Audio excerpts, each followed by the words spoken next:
할렐루야. 일용할 양식의 길만주 목사입니다. 오늘부터 베드로전서를 강의하면서 함께 은혜를 나누고자 합니다. 하나님의 말씀을 사모하는 모든 분들에게 진리의 성령의 가르치심과 인도하심이 있기를 기원합니다. 할렐루야. 감사합니다. 베드로전서는 영광을 위한 고난, 이런 주제를 잡아봤습니다. 베드로전서가 기록된 당시가 그 네로 황제로부터 극심한 그런 그 핍박을 받았던 그런 때이기 때문에 엄청난 그런 고난이 있었죠. 근데 그 고난은 그냥 고난으로 끝나지 않고 영광을 위한 고난이다. 영광을 위한 고난이고, 이것은 하나님의 섭리와 역사 안에서 이루어지는 고난이고, 그 고난의 결과는 영광이다라고 하는 그런 주제입니다.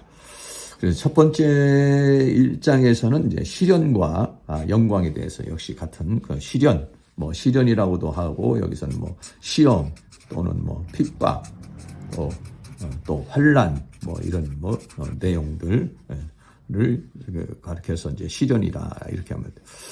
이 땅에 살면서 우리가 여러 가지 그 시련을 당하지만, 그 시련은 결과적으로는 영광에 이르는 그러한 시련이다는 것이죠. 2장에서는 신령한 집과 왕 같은 제사장이 되라. 그래서 우리를 말할 때 집으로, 성도를 말할 때 이제 집으로 이렇게 표현하죠. 이게 집인데 신령한 집으로 우리가 지어지는 것이죠. 예수님이 이제 모퉁이 돌이고, 또 그 밑에 사도들이 이렇게 기초석이 되면은 그 위에 이제 세워지는 하나의 이제 건물로 이렇게 세워지는 거죠. 신령한 집으로 전체적으로 세워지고, 그리고 우리는 이제 제사장이 된다. 제사장은 뭐냐면 하나님을 섬기는 자가 이제 제사장이잖아요. 근데 제사장은 제사장인데 왕 같은 제사장이다 그랬어요. 그래서 왕 같은 제사장, 우리가 그리스도와 더불어서 왕노릇할 것이다 했단 말이죠. 그래서 왕 같은 제사장, 왕이라고 하는 것은 어떤 권력을 말하는 것이고, 제사장이라는 것은 거룩을 말하는 것이죠. 그래서 이는 그 왕은 왕인데 제사장, 또 제사장은 제사장인데 왕 같은 제사장이다, 이렇게 지금 말하고 있습니다. 3장에서는 자신을 단장하라 이렇게 했어요. 자신을 단장하라. 그래서 자신을 어떻게 단장하느냐면 겉사람을 단장하는 것이 아니라 속사람, 우리 속사람을 단장하라. 단장하라는 것은 어떤 뭘로 단장하느냐? 신부로 단장하라라고 하는 이제 그런 내용입니다. 4장에서는 이 고난에 참여하는 것을 즐거워하라 그랬어요. 고난이 실제적으로는 우리에게 있어서는 고통이고, 또 아픔이지만은, 그러나 이 고난에 참여하는 것을 오히려 즐거움으로 생각해라. 왜냐하면 이 즐거움으로 생각하는, 왜냐하면 그 고난은 결국은 우리에게 영광이 되고 칭찬이 되기 때문에, 그래서 고난에 참여하는 것을 즐거워하라 그랬습니다.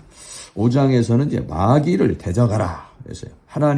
하나님께는 순종을 해야 되지만은 마귀는 대적을 해야 됩니다. 마귀는 대적하여 이제 싸워 이겨야죠.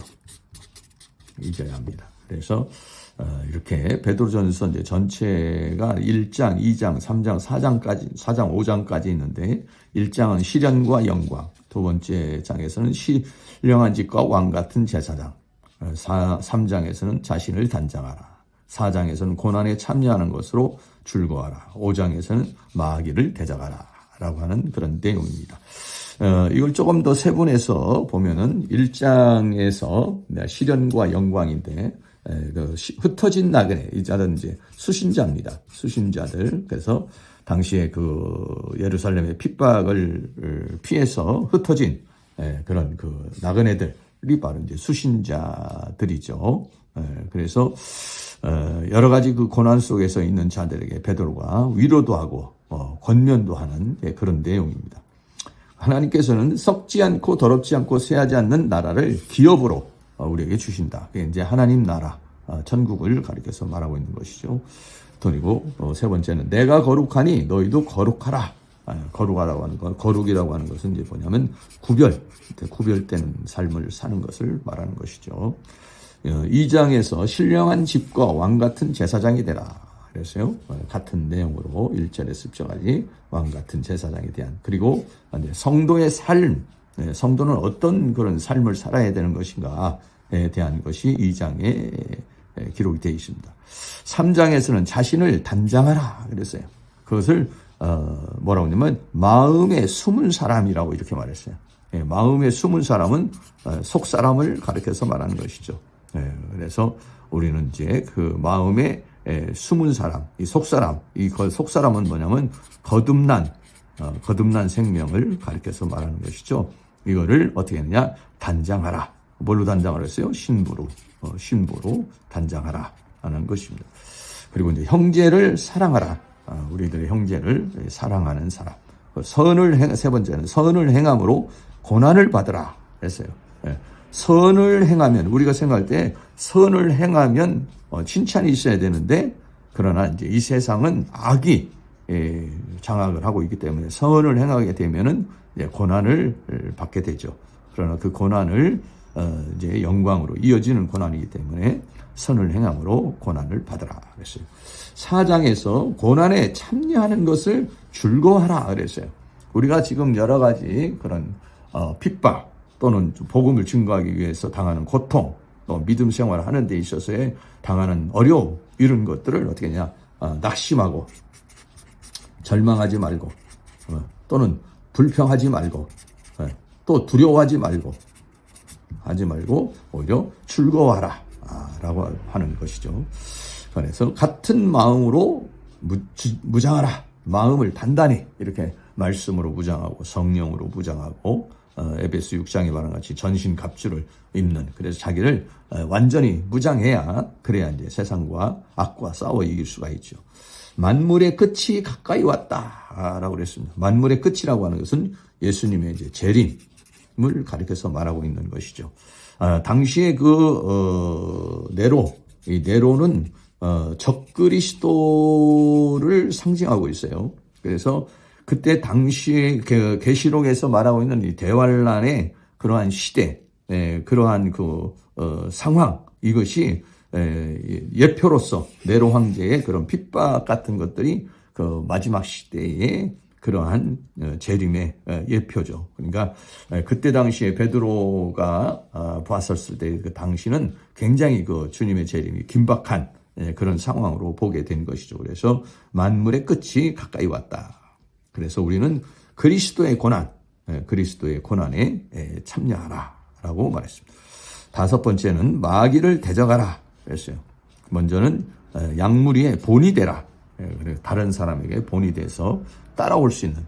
그래서 바울은 그렇게 말했죠. 자신이 그리스도를 따르는 사람으로서 그래서 성도들의 본이 되었다라고 말한 것처럼 지도자들이나 우리들은 이제 다른 사람에게 본이 되는 그런 삶을 살아야 될 것이다 하는 것이고, 겸손으로 입어라. 하나님은 교만한 자를 물리치고 겸손한 자에게 은혜를 베풀어 주신다 했습니다.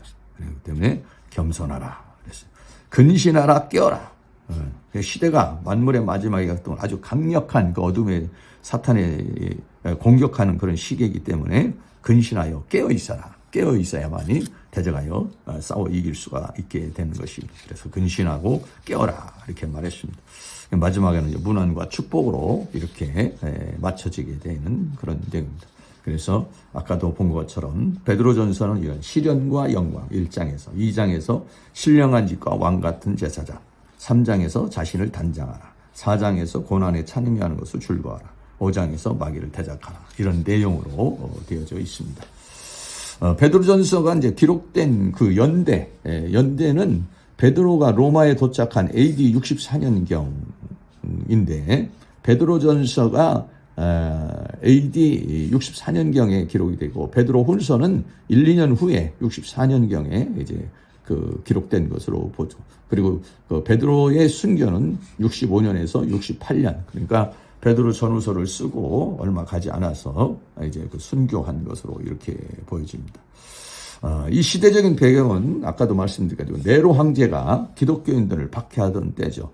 그게 64년에서부터 68년 아주 극심한 그런 네로 황제의 핍박이 있었던 때입니다.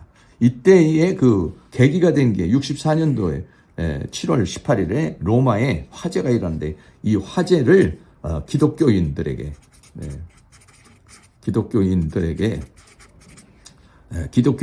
그 화재를 일으켰다. 책임을 전가해가지고, 전가시켜가지고, 이제 기독교인들을 이제 핍박하게 되는, 그런 상황이 이제 이 로마서, 이 베드로전서를 기록하게 된 그런 하나의 배경이 되는 것입니다. 사도 바울의 그 1차, 2차, 3차, 4차, 5차 그 전도 여행을 기준으로 해서 베드로전서가 이제 기록된 시대를 보게 되면은 이 베드로전서가 기록된 데는 사도 바울이 제5차 전도 여행을 했을 때 63년에서 68년도 그래서 디모데전서, 디모데후서, 디도서가 이제 기록된 그런 시대입니다. 그래서 베드로전서, 로마서에서는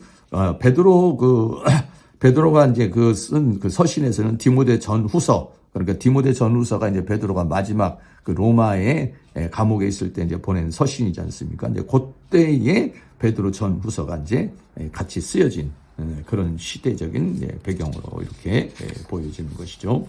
그래서 베드로전서를 이제 보낸 서신 지역이 베드로전서 1장 1절에 보면은 본도, 갈라디아, 갑바도기아, 아시아, 비두니아에 흩어진 나그네라고 그렇게 이야기를 하고 있어요. 이 지역이 이제 어디냐면 바로 이제 그 아나톨리아 지역이라고 그래요. 이것을 소아시라고 부르는데 바로 이런 본도, 또 갈라디아, 또 갑바도기아, 또 아시아, 또 비두니아 이런 지역입니다. 이 전체 지역이 바로 이제 튀르키의 영토가 되는 것이죠. 그래서 이쪽으로 이제 전부에 흩어져서 살고 있는 나그네들, 흩어진 나그네들에게 보낸 서신이 되는 것입니다. 조금 더 넓은 그런 그 지도로 보게 되면은 이제 이런 거죠. 그래서 예루살렘에서 핍박이 일어나서 갑바도기아, 본도, 비두니아, 갈라디아, 아시아로 이렇게 이제 흩어진 믿음의 사람들에게 이제 보낸 서신이 바로 베드로전서가 되는 것입니다. 오늘은 베드로전서 개론을 함께 나누었습니다. 다음에는 이제 베드로전서를 1장부터 강해를 하도록 하겠습니다. 함께 베드로전서를 나누는 시간을 갖기를 바라겠습니다. 주님 안에서 평안하시기를 바랍니다. 할렐루야.